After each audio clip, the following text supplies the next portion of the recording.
केंद्र शासनाला 3 वर्ष पूर्ण होणार आहे आणि ह्यातील एक स्टार परफॉर्मर म्हणजे महाराष्ट्रातून गेलेले मंत्री नितीन गडकरी. नितीनजी या निमित्तानं आपल्या बरोबर आहेत. नितीनजी, 3 वर्ष होणार आहे, कसं पाहता आपण ह्या कार्यकाळाकडे? या कार्यकाळामध्ये मला माझ्या विभागातून देशाकरता खूप काम करण्याची संधी मिळाली. माझ्या मनातली आणि स्वप्नातली काही कामं सुरू झाली, काही सुरू होण्याच्या प्रक्रियेत आहे आणि कमी प्रमाणात काही कामं पूर्ण झाली. विशेषतः काही कामं स्टेट ऑफ आर्ट आहेत. देशातला पहिला एक्सप्रेस हायवे हा 15 ऑगस्टला जो उद्घाटन आहे, दिल्लीचा ईस्टर्ली वेस्टर्ली बायपास, त्यातून दिल्लीचा 50% ट्रॅफिक जॅम आणि 50% पोल्युशन कमी होणार आहे. जम्मू आणि श्रीनगरमधली 42 किलोमीटरचं अंतर कमी करणारी टनेल जवळपास 9.25 किलोमीटरची स्टेट ऑफ आर्ट आहे, ती पूर्ण झाली.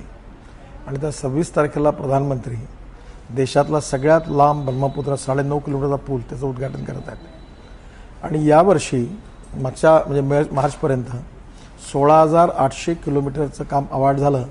मला आता लंडनला एकाने सांगितलं की गिनीज बुक ऑफ वर्ल्ड रेकॉर्डमध्ये तुम्ही अप्लाय करा, कारण हा वर्ल्ड रेकॉर्ड आहे की एका वर्षात एका देशात एवढी रोडची कामं कधी दिल्या गेली नाही. त्यामुळे आता 23 kilometre per day road construction आहे. आणि शिपिंग सेक्टरमध्ये आमच्या सगळ्या पोर्टला मागच्या वर्षी 4,000, या वर्षात 5,000 आणि आता मी 7,000 कोटी रुपये प्रॉफिट पुढच्या याच्यात मिळवायचा असं टार्गेटवर आम्ही सगळे कामाला लागलो आहे. त्यामुळे एकंदरीतच 25 लाख कोटी रुपयाची कामं 5 वर्ष जेव्हा पूर्ण होतील तेव्हा करण्याचा माझा टार्गेट आहे. बघूया किती होऊ शकतं. आता मी 6-6.5 लाख कोटीपर्यंत पोहोचलो आहे. वेळ कमी आहे 2 वर्षाचा आणि या 2 वर्षात बरीच कामं करायची आहे, ती करण्याचा आता प्रयत्न करूया. नितीनजी, आपण बोलताना सुद्धा हा शब्द वापरला, स्वप्न. आणि खरंच तुम्ही अनेक स्वप्न रंगवता. जो मतदाता आहे किंवा जी सामान्य जनता आहे त्यांच्याही मनामध्ये ह्यातील अनेक स्वप्न तुमच्या मार्फत रंगतात, तुम्ही पण रंगवता आणि ते पूर्ण करायला आपण झटताना सुद्धा आम्ही तुम्हाला पाहत असतो. तर हे स्वप्न रंगवण्याची जी काही एक तुमची कला आहे ती काय आधीपासून आहे का? ही कला नाही आहे. मला नेहमी असं वाटतं की माझ्या शहरात, माझ्या जिल्ह्यात, विदर्भात, महाराष्ट्रात आणि देशात जगात ज्या चांगल्या गोष्टी आहेत त्या आपल्याकडे आल्या पाहिजे. आता 26 तारखेला नागपूरला महाराष्ट्र सरकारचे आपले मुख्यमंत्री, परिवहन मंत्री आणि मी मिळून आम्ही 200 इलेक्ट्रिक टॅक्सी सुरू करतो आहे, इलेक्ट्रिक ऑटो रिक्षा सुरू करतो आहे, इलेक्ट्रिक बस सुरू करतो आहे, बायो इथेनॉलच्या बसेस सुरू झाल्या आहेत. तर आता मला हवेतून चालणारी बस देखील आणायची आहे. पाण्यावर उतरणारं विमान आणायचं आहे. पाण्यावर आणि रस्त्यावर चालणारी बस आम्ही घेऊन ठेवली आहे मुंबईत, पण ती अजून चालू होऊ शकली नाही. एकंदरीतच जनतेला रिसर्चचा फायदा मिळाला पाहिजे, नवीन नवीन गोष्टी डेव्हलप झाल्या पाहिजे, जनतेचं जीवन सुसह्य येऊ शकतं. असं आउट ऑफ बॉक्स विचार करून त्या योजना माझ्या मनात आहे. मी डाहोस सारखं शहर हिमालयाच्या कुशीत करायचा प्रयत्न करतो, जिथे -6 डिग्री टेम्परेचर आहे. बद्रीनाथ, केदारनाथ, गंगोत्री, यमुनोत्रीला मी 12,000 कोटी रुपये खर्च करून 1000 किलोमीटरचा रस्ता बांधतो आहे. त्याला जोडून हे शहर बनवणं कठीण काम आहे. हे इतकं सोपी नाही आहे, पण आत्मविश्वास आणि दुर्दम्य इच्छाशक्ती आणि देशाकरता, समाजाकरता काहीतरी केलं पाहिजे अशी मनातली उत्कट भावना, हेतूनच स्वप्न त्या नवीन गोष्टी जन्माला येतात. पण एक गोष्ट खरी आहे की स्वप्न दाखवल्यावर जनता खुश होते, पण ती वाट पाहते की स्वप्न केव्हा पूर्ण होते. आणि ते पूर्ण झाले नाही की ती नाराज पण तेवढीच होते. पण दाखवलेली स्वप्न जी नेते पूर्ण करून दाखवतात त्यांच्याच मागे जनता त्यांच्या मागे उभी राहते. त्यामुळे छोट्या नागपूर मेट्रो, त्यातलं छोटं काम, त्यातली 75% नागपूर मेट्रो हे सोलर एनर्जीवर चालणार.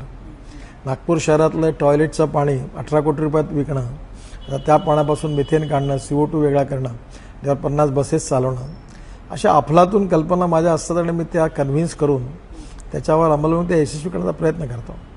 त्या माझ्या व्यक्तिगत जीवनात शिक्षण, सेवा, विकास, विशेषतः गरीब, शोषित, पीडित, ट्रायबल्स आहेत त्याच्यात काम करतो. असं नाही की मी केवळ विकास करतो. मी एक अमेरिकेतल्या एका संशोधकांनी एक छोटंसं मशीन तयार केलं की महिलांना जर ब्रेस्ट कॅन्सर असेल का इंडिकेटर लगेच लक्षात येतं. त्यामुळे माझ्या लक्षात आपण अनेक महिलांचे प्राण वाचवू शकतो. तर मी आता खूप मोठ्या प्रमाणात माझा प्रयत्न आहे की नागपूर शहरातली एकही महिला अशी राहू नये की जिला आपण टेस्ट केलं नाही कारण तिला कधी कॅन्सर होऊ नये. मग मी काल कामठीला बोललो, मला ग्रामीण भागात काम करायचं आहे आणि मला कधी कधी आनंद मिळतो तो एखादा पद मिळण्यापेक्षाही उद्या या हजारो महिलांचे जर प्राण वाचले आणि त्यांना कॅन्सरपासून मुक्ती मिळाली किंवा पहिल्यांदाच झाल्यामुळे त्यांचं जीवन वाचलं, तर मला हा आनंद खूप माझ्या व्यक्तिगत सामाजिक राजकीय जीवनातला देणारा असतो. त्यामुळे एखाद्याला पद मिळाल्यावर आनंद होतो, तसं मला कोणाचे प्राण वाचल्यानंतर तर होतो. कारण माझ्या आईनी त्यावेळी मला जे काही संस्कार दिले त्यातून आणि मी जे आता आयुष्यात काम केलं की मनसा सततम स्मरणीयम, वचसा सततम वदनीयम, लोकहितम मम करणीयम. मी साधू नाही, मी संन्यासी नाही, मी निस्वार्थी नाही. माझं घर, परिवार, मुलं, बायको सगळे व्यवस्थित राहतात, व्यवस्थित खातात. सगळे व्यवस्थित झाल्यानंतर माझं पोट भरल्यानंतर मग मी समाजाकरता करतोय. त्यामुळे मी काही त्यागी तपस वगैरे नाही आहे. पण आपल्याला आपलं सगळं झाल्यावर समाजाकरता, देशाकरता, गरीब माणसाकरता, शोषित पीडित माणसाकरता निस्वार्थी भावनेने जेवढं करता येईल तेवढं करावं. आणि हे करताना मी जात, पंथ, धर्म, भाषा याचा कधी विचार केला नाही, करणार पण नाही. नितीनजी, ही एवढं कामं जी आपण करत आहात, यातील सर्वात कठीण काम जे आता आपण सध्या करत आहात प्रोजेक्ट्स देशभरात, त्यातील सर्वात कठीण काम तुम्हाला कुठलं वाटतं आहे? एक खूपच कठीण काम आहे आणि अशक्यप्राय आहे. केवळ माझी इच्छाशक्ती आणि त्या लोकांची मेहनत. ते म्हणजे पिथोरागड ते मानस सरोवर मी रस्ता बांधतोय हिमालयातून. त्यातलं 50% काम झालं. पण आता ज्या पर्वतावर बांधायचं आहे ती जेवढी जागा कमी आहे तिथे मिग हेलिकॉप्टरनी 26 हेलिकॉप्टर मशीन ऑस्ट्रेलियातून आणली आहे. काम करणं कठीण आहे. -8 -6 डिग्री टेम्परेचर आहे आणि तिथे तो कापून हिमालय तो रस्ता करून आणि मी त्यांच्या मागे लागलो आहे. एअरफोर्स, BRO, मिलिटरी आमचे अधिकारी रात्रंदिवस काम करत आहेत. त्यांच्या म्हणजे मी त्यांना आग्रह करतो, पण आज त्या कामावर व्हिजिट देण्याची माझी पण हिंमत नाही आहे. तिथे ऑक्सिजन कमी आहे. पण जे ऐकलं तर माझी हिंमत होत नाही. पण मला ते काम व्हावं असं वाटतं. त्या परिस्थितीत त्यांना जेवढी मदत करत होतो, पण हे काम जर माझ्या आयुष्यात झालं पूर्ण तर मला खूप चांगलं वाटेल. माझी खूप इच्छा आहे की प्रधानमंत्र्यांना पिथोरागडच्या मार्गाने मानस सरोवरचं दर्शन घ्यायला नाही. एक अशी भावना लोकांची होती की आपलं शासन आल्यावर मोठ्या प्रमाणामध्ये एम्प्लॉयमेंट ही निर्माण होईल. पण लेबर मिनिस्ट्रीनं जो काही अहवाल सादर केला आहे त्यामध्ये UPA शासनाच्या तुलनेमध्ये आता जे काही एका वर्षात जे जॉब्स निर्माण झाले ते कमी आहे असं सांगितलं जात आहे. नाही, त्यांनी सांगितलं ते खरंही असेल. कारण देशामध्ये सगळेच सेक्टर चांगले चालू नाही आहेत. तर रिअल इस्टेटचं सेक्टर एकदम अडचणीत आहे. मध्ये स्टील इंडस्ट्री अडचणीमध्ये होते. त्यामुळे मला असं वाटतं की आम्ही प्रयत्न करतो आहे. आता आम्ही 6 लाख कोटीची कामं दिली. त्यातले 1 लाख कोटीचे कामं म्हणजे 10 लाख लोक, तर 60 लाख लोकांना एम्प्लॉयमेंट दिली आहे. पण आमचा प्रयत्न आहे की अजून जास्त दिली पाहिजे.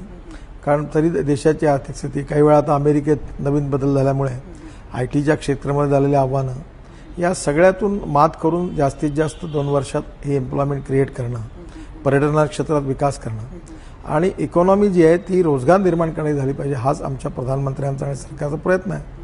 आणि काही कमी असेल तर ते दुरुस्त करून जास्त करण्याचा प्रयत्न करू. नितीनजी, आता जेव्हा पण असेसमेंट होतं मंत्र्यांच्या कामाचं तेव्हा आपल्याला नेहमी स्टार परफॉर्मर म्हटलं जातं, कुठलाही मीडिया हाऊस असो किंवा कुठलाही सर्वे असो.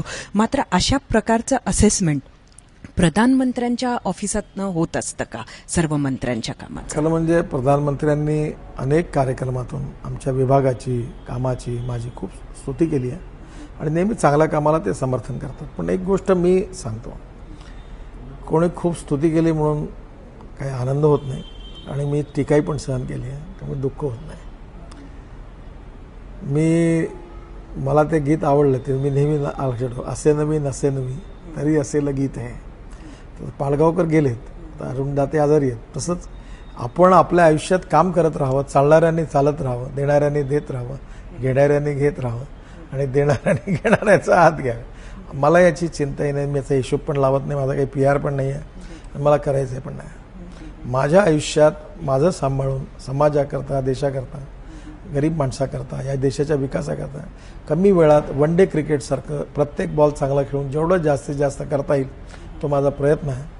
झालेल्या कामाचा हिशोब करायला वेळ नाही. कोणी चांगलं म्हटलं तर खुशी तर आहेच, पण नाही म्हटलं तर दुःख नाही आहे.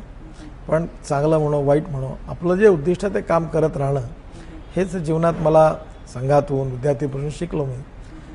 मी सामान्य माणूस आहे आणि माझ्या डोक्यात कुठेही असामान्य गुण आहे असं मला कालही वाटत नव्हतं. मी नेहमी गमतीने सांगतो की मी माझ्या आयुष्यात सिनेमा नेहमी थर्ड क्लासमध्ये बसून बघितला आणि नाटकं गॅलरीतून बघितली. त्यामुळे त्या क्लासमधला मी कार्यकर्ता आणि माणूस आहे. माझ्या अवकादीपेक्षा आणि हैसियतीपेक्षा मला खूप जास्त मिळालं, खूप चांगली संधी मिळाली. मी इंजिनियर नाही आहे, मला सिव्हिल इंजिनिअरिंगचं काहीच समजत नाही, पण मोठी मोठी कामं करायला मिळाली आणि ही परमेश्वराने, जनतेने आणि सगळ्यात महत्त्वाचं म्हणजे लोकांच्या शुभेच्छा, आशीर्वाद, जात, पंथ, धर्मभाषाचा विचार न करता प्रेम मिळालं.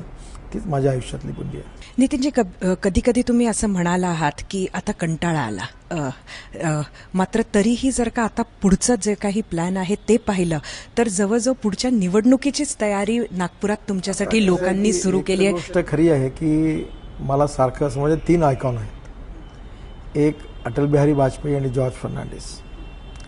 जॉर्ज संघर्षशील व्यक्तिमत्व माझा एक आयकॉन होता. अटलजींचा एक स्टेट्समन, एक मोठा माणूस, कवी हृदयाचा. तसं नानाजी देशमुखांना मी खूप मानतो. त्यांच्या प्रकल्पाशी माझा संबंध आहे. आणि नानाजींनी असं आवाहन केलं होतं की 60 वर्षानंतर सक्रिय राजकारणापेक्षा रचनात्मक कामात नेत्यांनी गेलं पाहिजे. तसे मी 80% समाजकार्य करतो. तर माझ्या मनात खूप इच्छा आहे. मी आता खेड्यात माझ्या गावात घर बांधलं, तेव्हा काही काळ शिक्षा, स्वास्थ्य सेवा अशा क्षेत्रात गावात जाऊन काम करावं अशी माझ्या मनातली उत्कट इच्छा आहे. आणि आता कधी कळलं नाही की वर्ष कसे निघून गेले. मला आठवतं मी त्या हेलिकॉप्टरमध्ये फिरायचो. सुबोध मोहिते लोकसभा, ते हेलिकॉप्टर जो होतं की मी खिडकीतून हात काढला आंबा तोडता येईल असा. ती टेक्नॉलॉजी भोक्कड होती, पण माझ्यात हिंमत होती, धाडस होता. पण आता ते थोडंसं वय वाढल्यासारखं वाटतं, थकतो कधी कधी. तर मी 2-3 ठिकाणी बोललो की आता मलाही थकवा यायला लागला किंवा मी आता असं काम करीन. तर मला घरातून आणि बाहेरून इतकी लोक माझ्यावर नाराज झाले. आणि त्यातल्या अनेक लोकांना की तुम्हाला आता तुमचं काही ठरवण्याचा अधिकार नाही आहे, तुमच्याबरोबर आमचे ॲस्पिरेशन जुळलेले आहेत. मला कांचननी पण सांगितलं की तुम्ही असं पुन्हा बोलू नका. त्यामुळे आता मी तो विषय बोलत नाही आणि कुठलीही निराशेची भावना नाही. हां, आता हळूहळू पण मी आता जसं राजकारणातून नवीन पिढी तयार झाली, आदर्श हेच आहे की त्यांना काम हँडओव्हर करणं. तर मी हळूहळू बऱ्याचशा गोष्टीतून नागपूर शहर, मग नागपूर जिल्हा, मग महाराष्ट्र, इथून आता पार्टी म्हणून जवळपास विड्रॉ झालो आहे. आता देशात आहे.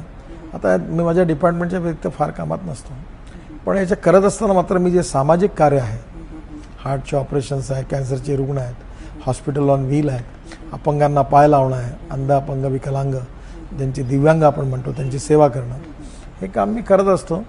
आणि याच्यात काही खूप मोठं करतो असं नाही. आणि मी निवडणूक राजकीय आहेच आणि प्रत्येक राजकीय माणूस हा निवडणुकीचा विचार करतच असतो. हे लपवण्यात काही ढोंगबाजी होईल. आणि मला जर लोकांनी दिलं मत तर मला आनंदच आहे, पण मी एक गोष्ट ठरवली, ज्यांनी मत नाही दिलं त्याच्याही करता काम करतो आणि जो मला देणार नाही त्याच्याही करता करीन. आणि दुसरं, माझ्याबद्दल कोणी माझी वाईट वागलं असेल तरी त्याच्याबद्दल फॉरगेट अँड फॉरगिव्ह. एखाद्या वाटलं तर तोंडावर शिवाय देऊन देतो, पण मी मनात कोणाबद्दल द्वेष ठेवला नाही, विंडक्टिव्ह राहिलो नाही, चालत राहिलो आणि असंच काम करत राहील. 3 वर्षाचा कार्यकाळ जर का पाहिला तर आपण UPA शासनाला किती मार्क द्याल आणि तुमच्या स्वतःच्या शासनाला किती? माझं म्हणणं आहे, माणसांनी नेहमी पॉझिटिव्ह विचार करावा. 2 रेषा आहे, आपली आणि दुसऱ्याची. दुसऱ्याची रेषा पुसण्याच्या फंदात पडू नये, आपली रेषा मोठी करावी. UPA सरकारने काही चांगलीही कामं केली असतील, काही नसतील केली. आम्ही त्याच्यावेळेस चांगलं करून दाखवणार, तर आम्हाला समजा आम्ही करून दाखवू. त्यांना कशाला दोष द्या. नितीनजी, आपला वाढदिवस सुद्धा येतो आहे, त्यानिमित्तानं आपल्याला शुभेच्छा. अत्यंत वेगळा असा आपला हा वाढदिवस सुद्धा राहणार आहे. एक अगदी छोटासा प्रश्न, अनेक सामाजिक कार्य त्यानिमित्तानं नागपूरला होताना दिसतात आहेत आणि राज्यात सुद्धा होत आहेत. यातील आपल्या आवडीचं असं काम काय? काम म्हणून अशा आगळा वेगळा वाढदिवस? आवडलेलं काम म्हणजे सोनेगाव तलावाचं खोलीकरण करून तिथला गाळ बाहेर काढून तिथे पाणी साठवणं, जलसंवर्धन हाच कळीचा मुद्दा आहे. या महाराष्ट्रात 50% सिंचन व्हावं, प्रत्येक शेतकऱ्याला पाणी मिळावं, ड्रीप इरिगेशन व्हावं आणि गावं समृद्ध व्हावी, शेतकरी समृद्ध व्हावा. एकही शेतकऱ्यांनी आत्महत्या करू नये. त्यामुळे हे जलसंवर्धनाचं काम जेव्हा केलं ते मला ऐकून खूप बरं वाटलं. बाकी कामं महत्त्वाचीच आहेत, पण समाजाकरता निस्वार्थ भावनेने आपलं सगळं आटपल्यानंतर प्रत्येकाने जर सेवा केली तर आपण खूप चांगलं काम करू शकतो असं मला वाटतं. धन्यवाद नितीनजी. ABP माझाकडून आपल्याला शुभेच्छा आणि अभिनंदन सुद्धा. 3 वर्ष पूर्ण. नमस्कार, धन्यवाद, थँक्यू.